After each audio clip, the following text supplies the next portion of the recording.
les amis, bonjour. On se retrouve enfin après 3 mois. 3 mois longs, intenses, mais on se retrouve. Donc, désolé pour le bruit. Un petit lieu un petit peu particulier. Petit engin, petit moteur. On se retrouve donc, je vous avais parlé du Speeduino, le fameux calculateur que je vais essayer de créer pour la petite R5. Il est dans la boîte, c'est arrivé. Donc c'est arrivé en fait, j'avais commandé en septembre, vous verrez après dans le petit unboxing, septembre, et je l'ai reçu que là quand je suis rentré là en janvier. Donc content de vous retrouver, bienvenue. Si vous arrivez sur la chaîne, donc là on va parler essentiellement aujourd'hui de cette petite confection de calculateur, quoi, hein, de calculateur. On va essayer de faire un petit calculateur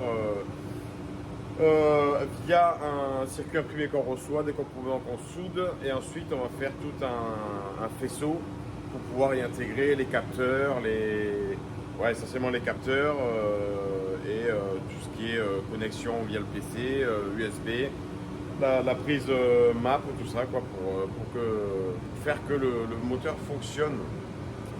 On va essayer ça, et puis ça sera déjà pas mal, j'ai envie de dire, parce que je vais encore rester peu de temps pour ensuite repartir, pour ensuite revenir pour août, et à partir de ce moment-là, j'aurai beaucoup plus de temps, donc je pourrai poster plus régulièrement des vidéos et faire avancer plus régulièrement des projets qui sont dans la tête, en cours, et qui seront un jour dans les aventures du garage. Écoutez, je vous dis bon petit visionnage. On va se retrouver pendant la vidéo hein, pour 2-3 petites explications. Et je suis content de vous retrouver. C'est parti le 29 septembre. Et là on est le 15 janvier. Oh, putain. Donc voilà, bah super, le petit sachet avec tous les composants à souder, qui sont normalement faciles parce que c'est bien expliqué là où ça doit aller. Le petit circuit imprimé, parfait. Ouais, encore des composants. Hop, qu'est-ce que j'avais pris d'autre? Ça c'est... Ouais, je sais pas ce que c'est. Rentre, ouais, tac. Et ça doit être... Ouais. Ça c'est le simulateur, je crois. Avec 2-3 câblages. Ouais, ça c'est... J'espère. Je vais déballer ça. Bon, c'est parti. Donc tu vois, petite installation. Petit tutoriel en même temps pour pas se tromper. Et on est parti. Bon, ça commence bien. En fait, lui, sur sa vidéo, il a pas le même circuit imprimé que moi. Putain. Donc je sais pas si c'est... La première étape, c'est que tu vas prendre les pattes de Bah ouais. l'opposant et tu vas J'ai pas le même... Tu vois, il le fait par là, lui. Et moi, j'ai pas du tout le même délire. Là. Parce qu'il faut qu'il ponte. Aïe, Il faut qu'il ponte la première que j'ai ici.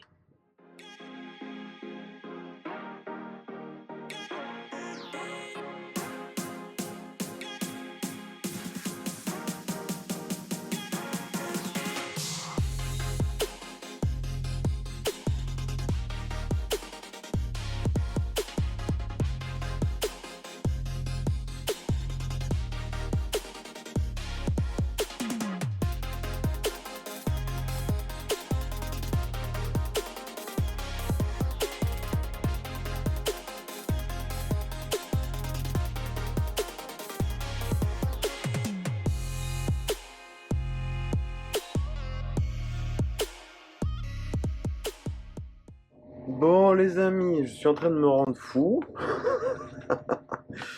Parce que bon mais voilà, cette histoire de LED, il semblerait que je les ai mises à l'envers aussi. Ça ne m'aurait pas étonné. Donc ben écoute, on va essayer de rechanger toutes les LED. Ça me fait chier quand tu t'appliques et qu'au final il faut tout renlever derrière. Mais bon, merci Ovid. Bon ben voilà, écoute, ça fonctionne. J'ai fait un peu de tuning ici. Parce qu'en fait, c'est des toutes petites LED que tu as normalement.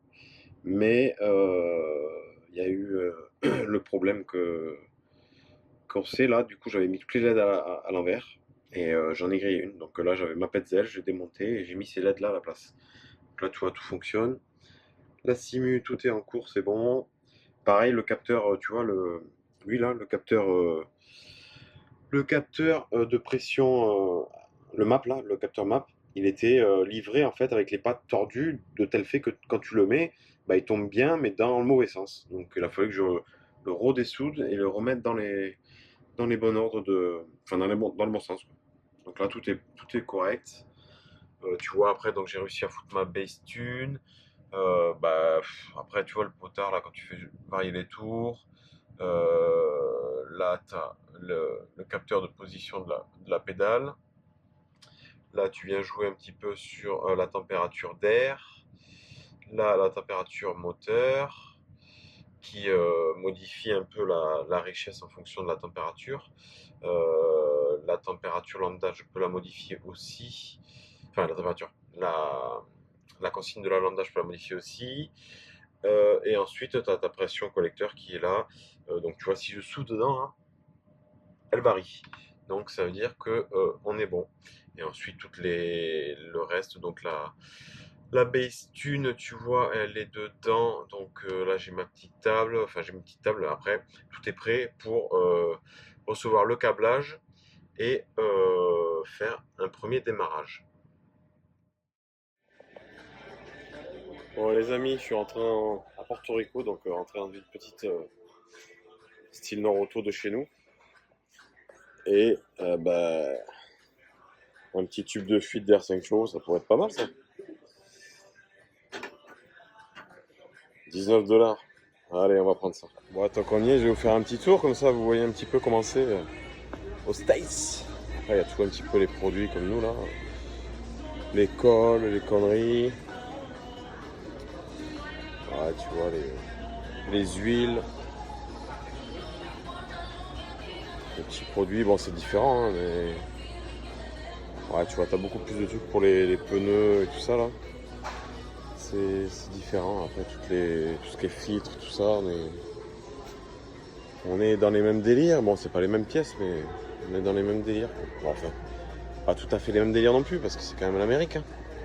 Donc, tu vois, t'as quand même plus de. Tu vois, des péteuses. Après, tu vois, par exemple, une petite disqueuse comme ça de compresseur, 39 $. C'est pas excessif. Après, j'ai pris le premier qui passait, hein, de shop.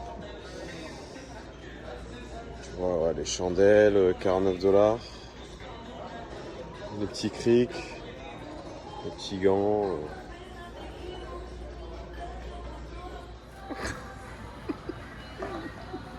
À l'américaine. C'est un bon début, j'ai dans le sac. C'est pas beaucoup de bruit, mais.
Alors ensuite on s'est attaqué à de la conception 3D, donc petit logiciel free, donc c'est Fusion 360.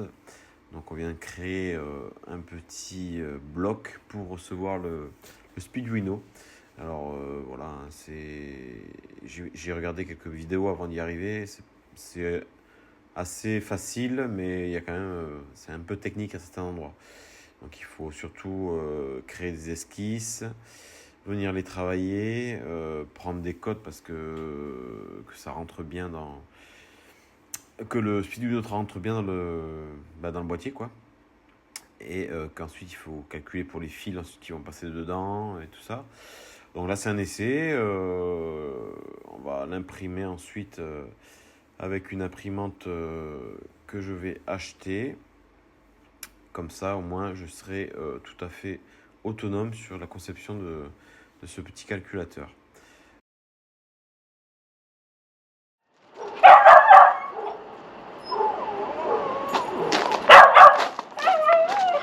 Bonjour. Bonjour. Ah, elle m'a pas répondre trop tard. Ouais, ça commence. Ouais. C'est pour l'imprimante.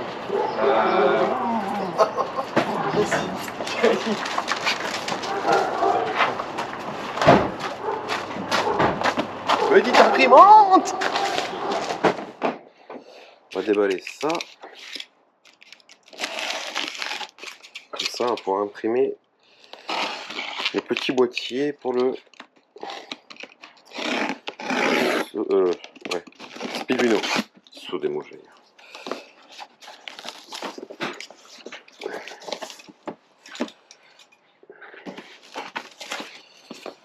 Ok, ah ouais, ça a monté. Ok.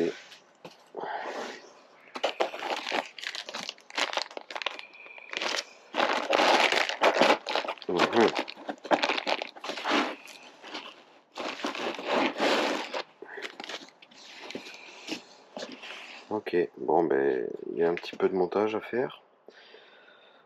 Et puis on va lancer une impression du boîtier après. Et là tu vois j'étais en train du coup d'ouvrir l'imprimante. Et là, je sais pas si tu vois, il y a une petite fuite de merde. Et devine ce que c'est. Du liquide de frein. Putain de merde, j'ai une durite qui...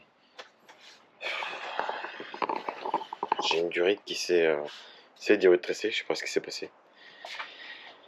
Ça me gave parce que tout qui fuit un par un. Bon, on va voir ce que ça va donner, il va falloir que j'en change la durite. Ah mes couilles. Bon, c'est parti, donc là, on a tout mis dans Cura, le fichier au bon format. C'était ça un petit peu la galère, j'avais pas les bons formats au début. Donc là c'est prêt, c'est en train de chauffer. Tout le bazar. Le fil, il est ok. On va y aller. Allez, on reprend après dans quelques minutes, voir combien de temps il va mettre. Eh ben non. Je t'envoie le début d'impression, mais là il s'est passé 2-3 jours facile. Donc du coup j'ai déménagé d'endroit parce que c'était un peu trop ventilé, tu vois, pour imprimer de l'ABS. Là je me suis fait un nouveau petit bureau ici. J'ai envoyé maintes et maintes impressions. Voilà, tu vois, tous les tests que j'ai pu faire qui n'ont pas fonctionné. Tout simplement, je faisais avec Cura. Et Cura donc n'avait pas, l'imprimante intégrée dedans, ce modèle-là. Là. Et du coup, je pense que ça a merdé à cause de ça. Malgré la mise à jour de Cura et tout, ça ne prenait pas en compte. Donc j'ai cherché à droite à gauche dans les vidéos. J'ai demandé à l'IA et tout ça. Et du coup, il y a le logiciel Orca qui est apparu, qui me dit, qui prend en compte cette imprimante-là. Donc là, je l'ai mis sur Orca. J'ai envoyé le fichier STL, je l'ai converti en merde, c'est un truc, je sais plus le nom là. Un truc spécial que tu dois mettre dans l'imprimante, en G-code, voilà. Je suis pas un pro, désolé, je commence juste. Et là, je l'ai mis. Là, ça a l'air de fonctionner. Les étages commencent à se former, c'est pas mal. Et il me donne un temps de 2 heures d'impression qui reste, donc on n'est pas trop mal. On va laisser faire. Petit time-lapse pour toi.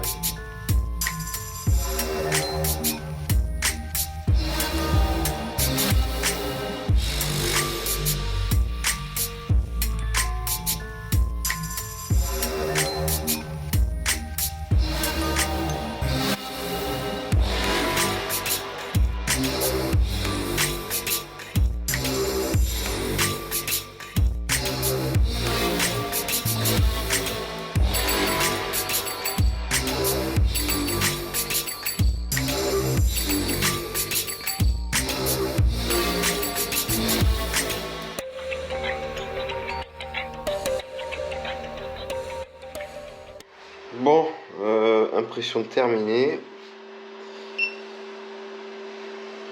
Alors ça... Oh, c'est chaud encore.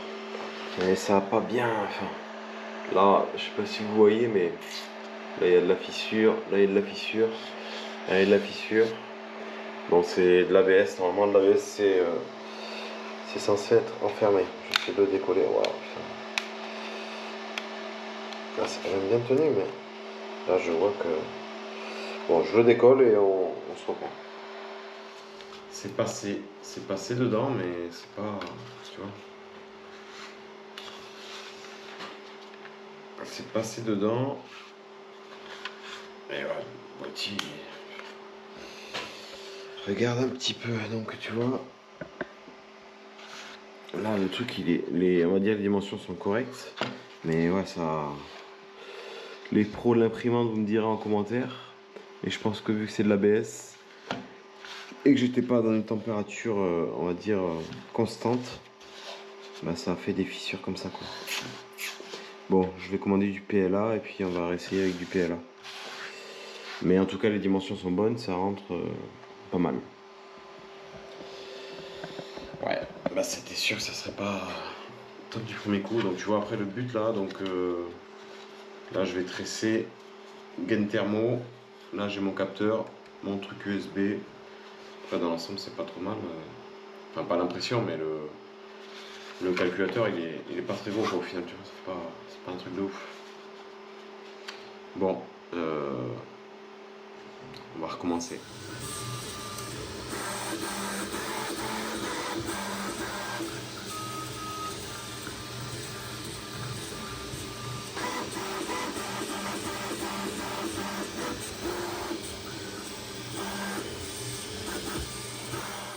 Bon, aujourd'hui, on s'attaque au frein à main hydraulique. Je vais adapter en fait le frein à main d'origine, c'est juste des câbles pris sur des petits étriers, mais manuels, il n'y a pas d'hydraulique, rien dedans. Donc c'est pas très... Pour s'arrêter, pour laisser la voiture à l'arrêt, c'est bien, mais pour tirer des freins à main ou quoi, c'est pas top. Donc là, tu vois, j'avais acheté un système ouais, un peu pas trop cher quoi sur internet, avec ça un petit limiteur de pression, ouais. Donc là du coup je vais conserver le frein à main d'origine et je vais venir souder un petit renfort ici qui va se prendre sur l'axe, et là je vais faire un petit support que j'ai donc commencé à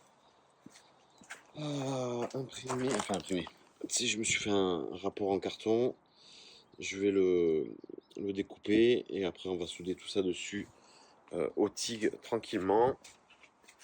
Petite peinture et on devrait être pas trop mal. Après purge, donc purge, j'ai commandé ça là sur Amazon, hein, donc on va voir ce que ça donne.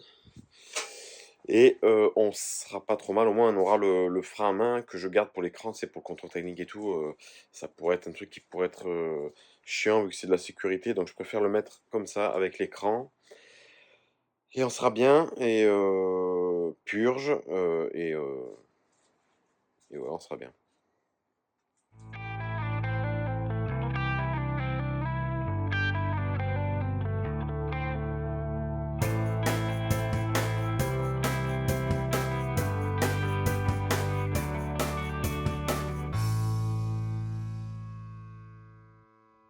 Bon, voilà, tu vois, là j'ai tout mis, on va dire, à faux frais, mais c'est juste pointé. Là, ça fonctionne nickel. Regarde ça, impeccable. On est top. Donc là, maintenant, je vais tout souder, faire arriver le flexible d'arrivée de notre cylindre de la bagnole et le faire repartir au niveau de l'arrière.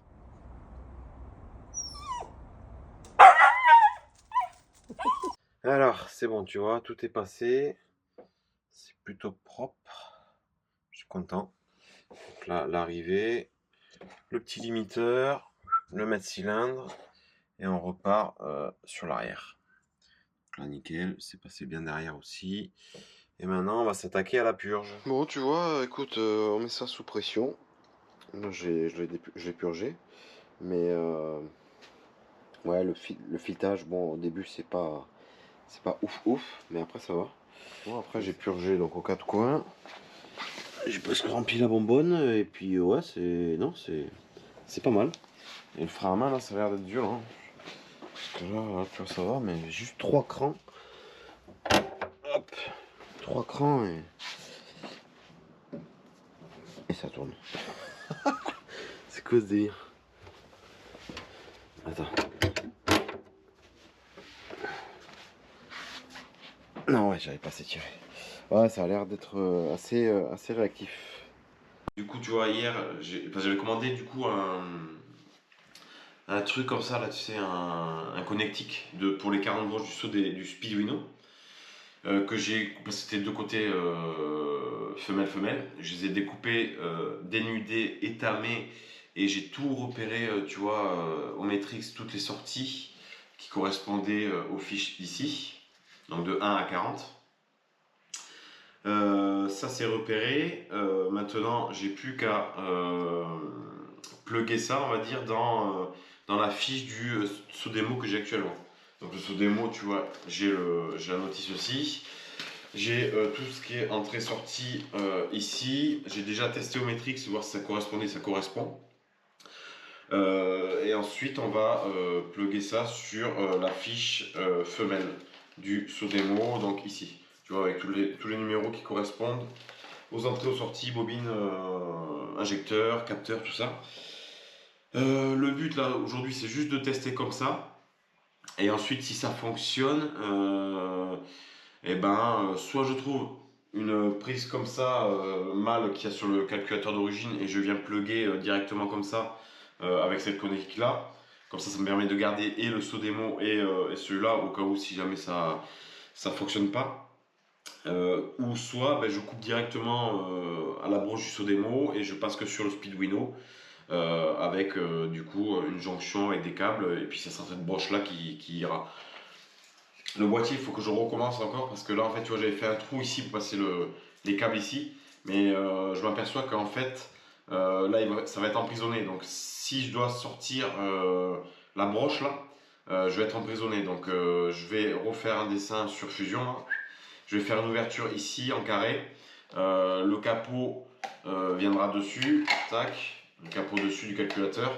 Et quand j'aurai besoin d'enlever par exemple le faisceau, j'aurai juste à enlever le capot et la broche ici. Tac, comme ça, j'aurai pas besoin de me faire chier. Je sais pas si tu comprends, mais on verra une fois que ça sera sur place. Ça va être compliqué, je pense, parce que j'espère que les connexions vont bien se faire. Hein, les connexions se font. Hein. Tu sais, parce que je vais remettre juste dans les broches comme ça. Donc j'espère que ça va bien prendre. Et voilà, pas de blabla, on y va. C'est parti. Alors, eh ben écoute, c'est tendu du sgeg, on pourrait dire. Tu vois, j'ai tiré tous les câbles dans tout ce qui correspondait. Je me suis fait un petit tableau. Tu vois, avec les correspondances du Speedwino et de tout ce qui est accablé par rapport au Sodemo. Sauf que là, je suis en train de me rendre fou parce que les bobines, déjà, je viens m'apercevoir que sur le Sodemo, il n'y a que 2 fils, donc c'est pas des comment t'appelles ça là, smart coil là. Donc à mon avis, ça va pas pour les bobines parce que là, j'ai fait des tests sur le PC en mettant un coup de spar, tu sais, à 50%, il n'y a pas d'étincelle, il n'y a que dalle. Je t'avoue que là, ça me prend un peu le chou, donc il va falloir que je fasse un faisceau complet, je pense. Mais là, clairement, j'ai pas le temps, donc je vais remettre le Sodemo. Écoute, ça fonctionne avec le Sodemo, je mets mes maps. Et le Speeduino, on va laisser en stand-by, hein, parce que j'aimerais bien faire le faisceau aussi d'éclairage et tout ça de la bagnole, que ce soit carré au niveau du tableau de bord et tout finir, que je puisse peut-être essayer de rouler avec, ça serait pas mal. Donc là, je vais laisser en stand-by le Speeduino, l'aventure elle s'arrête là-dessus. Je laisse pas tomber, hein, je laisse pas tomber, mais là, c'est trop un chantier là. Tout retirer, tout refaire. Après, tu vois, quand je l'ai branché là, les capteurs, ça a l'air de coïncider à peu près, tu vois. Ouais, quand même l'eau, c'est pas bon. L'eau, je dois pas avoir le bon capteur. L'air, on est pas mal, on est à peu près à ça. Après, qu'est-ce que je peux tester d'autre? Ah, peut-être la pédale. Ouais, je peux tester la pédale peut-être. Ah, mais ça marche pas. Après, j'ai pas branché le 12 volts. Peut-être c'est pour ça aussi. Bon, bref, tu as compris, il y a encore beaucoup de taf. Et les bobines, ça va pas le faire, je pense. Allez, on se consacre sur le faisceau proprement dit de la bagnole, c'est-à-dire lumière, clignotant. Ouais, tableau de bord, j'avais déjà commencé, tous les capteurs c'était bon. Mais ouais, donc là j'ai commandé du fil exprès en AWD, je crois, ça s'appelle comme ça, ou AWG, en 8 ou 10, tout comme ça. Ça fait du 2 mm 5, 3 mm, pour câbler ça propre avec de la gaine et tout. Et et c'est jamais fini. Allez, bah écoute, on se reprend après une fois que j'ai tout fait. J'espère pouvoir te faire un petit tour. Bon, tu vois, système D pour réparer. Une petite chambre à air de vélo pour faire une surépaisseur. Parce que ça fuit de là en fait, j'ai l'impression. Parce que ça c'est un peu marqué, un peu usé. Là je l'avais mis 9 je crois, mais celui-là je l'avais peut-être pas pris. Donc on va faire ça en attendant d'en commander un nouveau. Bon là tu vois, je vais m'attaquer à faire un petit renfort qui te maintient la boîte sur le châssis. Donc, tu vois, ça se présente comme ça. Là-bas, en plus ça vient soutenir le turbo.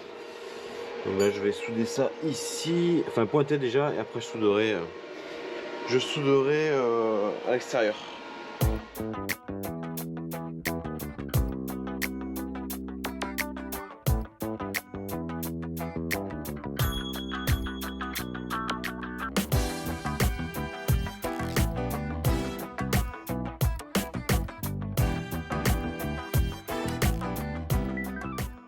Tiens, je te montre en réel, comme ça tu vas voir. Donc tu appuies, ça fait chauffer le merdier. C'est vraiment pas mal, hein. Faut que ce soit bien rouge. Et ensuite, t'appuies bien quand même. Et tu lâches. Attends un petit peu que ça refroidisse. Et normalement, si tout va bien, j'ai qu'une main, c'est un peu la galère. Allez, ta race, voilà. Et là, voilà. Et après, tu te retrouves avec les deux petites tiges que tu coupes. Et franchement, c'est impeccable, hein, ça. C'est costaud, il n'y a pas de... Non, c'est top. Franchement, pour 20 balles, bah, tu vois, tu as la colle Néo, quoi. Mais Néo. La colle Glu, mais c'est pas pareil, que t'as pas la même rigidité et tout, t'as pas le même renfort. Donc c'est pas mal. Ouais, mais sauf que là, tu vois, je les ai mises à l'envers. En fait, je sais pas pourquoi j'ai fait ça. En fait, ta fissure, si elle est dans le sens, par exemple, de la hauteur, là, comme je suis, il faut que ton serpentin, tu le mettes à suivre la fissure, quoi. Moi, je sais pas pourquoi je les ai mis de travers. Donc, très bon, ouais, franchement, j'ai eu la connerie là sur le premier, le deuxième, j'ai fait proprement et tu sens que c'est beaucoup plus rigide, quoi. Donc, pas bien comme j'ai fait. Bon, on va mettre les accoudoirs tout neufs là, d'époque, sur une nouvelle porte qu'on va faire.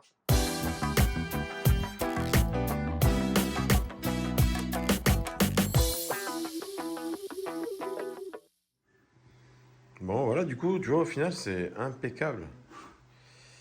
C'est trop bien. C'est vraiment trop bien. L'impression 3D, franchement, ça te sort de quelques problèmes. Là, tu vois, je viens de péter justement ce qui va juste derrière là. Donc là, je vais essayer de le dessiner et de l'imprimer, hein, et puis ça sera nickel, hein.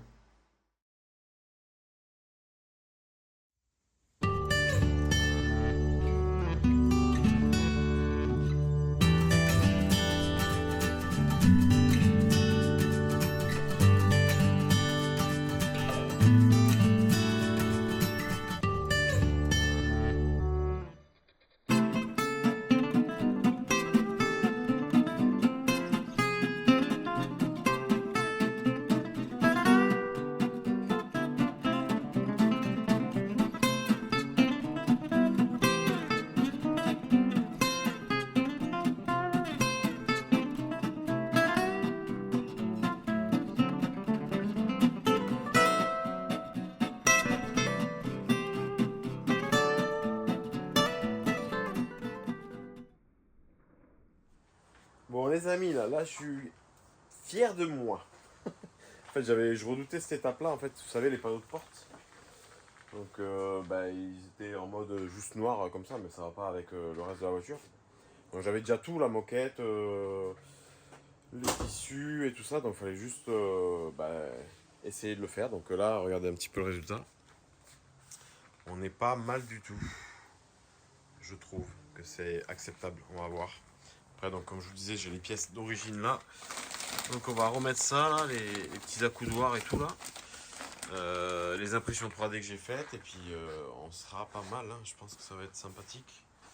Ouais, deux petites impressions là 3D. Et ça va être, ouais, je pense que c'est pas dégueulasse, c'est acceptable. Et je vous raconte même pas la petite barrette au milieu avec quoi je l'ai faite. Il est puré si on s'arrachait les cheveux. Vous voulez que je vous montre? Ah, je sais pas. Regardez, hein.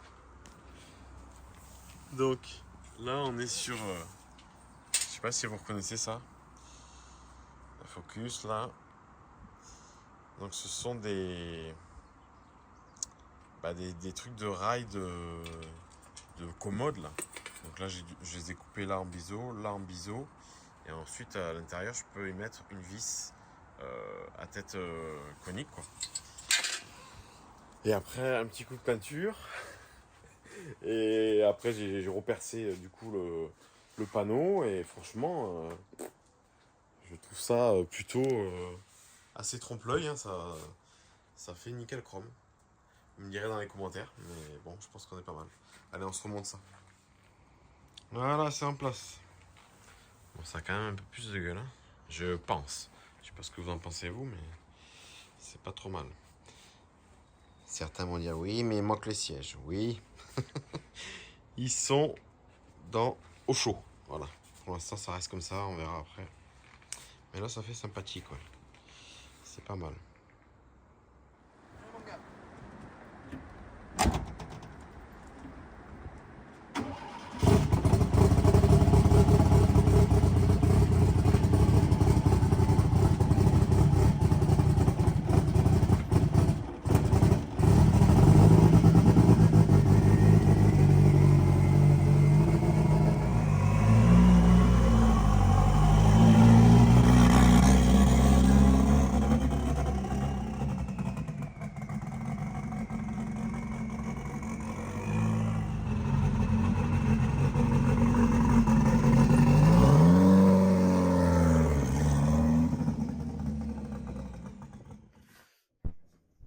Ah, bah écoute, regarde ça, on est bien installé, hein.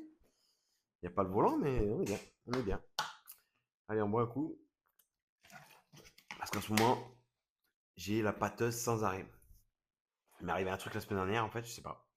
J'ai le visage, il a gonflé, mais un truc de fou. Une allergie, mais je sais pas quoi. Mais en tout cas, c'était flippant, quoi. J'entendais presque plus rien et tout. Peut-être que je te mettrai une photo. Tu verras. Bah écoute, fin du petit épisode, deuxième épisode de l'année. Déjà presque 3 mois et demi, 4 mois là, donc le prochain dans 2 mois et demi, on va dire, là, ça sera à la moitié de l'année déjà. Mais je pourrai enfin prendre mon temps et faire ça calmement. Parce que là, tu vois, rien que ça, là, le speed Uno, ça m'a retourné le cerveau. Parce que il a fallu, bah, tu vois, en essayant de se greffer sur le saut d'émo, en essayant de se greffer sur le faisceau qui était déjà fait. C'était compliqué, très compliqué. En fait, les entrées et sorties, ça va, j'ai réussi à me raccorder. Mais après, tu vois, c'était pas les bonnes bobines. Enfin, il y avait trop de trucs qui ont fait que, bah, comme tu as vu, j'ai dû abandonner. Parce que sinon, je m'énervais et c'était pas bon. Il faut refaire un câblage complet pour ça. C'est ce qui sera fait plus tard, tranquillement. Mais sinon, je pense que ça pourrait être pas mal dans l'avenir. À côté de ça, t'as vu, j'ai attaqué un petit peu l'esthétique parce que voilà, il faut que je fasse ça un petit peu aussi. Le contrôle technique, bon, ben, je t'avais dit qu'on ferait peut-être un essai embarqué là, mais j'ai pas pu parce que pas trop de temps justement et j'ai pas envie de faire ça speed non plus. Donc on fera ça dans la prochaine vidéo. Et puis, écoute, t'as vu les petites conceptions 3D, je suis bien content. Franchement, l'imprimante là, c'est un bon investissement. Bah, au début, ça merdait parce que je faisais avec de l'ABS. Donc l'ABS, voilà, faut que ce soit cloisonné. Le PLA, franchement, c'est impeccable, hein. Tu vois, c'est vraiment costaud et tout. Tu vois, il y a peut-être un petit peu à fignoler, un petit coup de ponçage et un petit coup de polissage.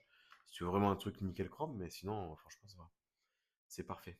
C'est parfait. Écoute, je te dis merci d'avoir regardé cette petite vidéo et puis je te dis à bientôt dans quelques mois. Porte-toi bien d'ici là. Ciao.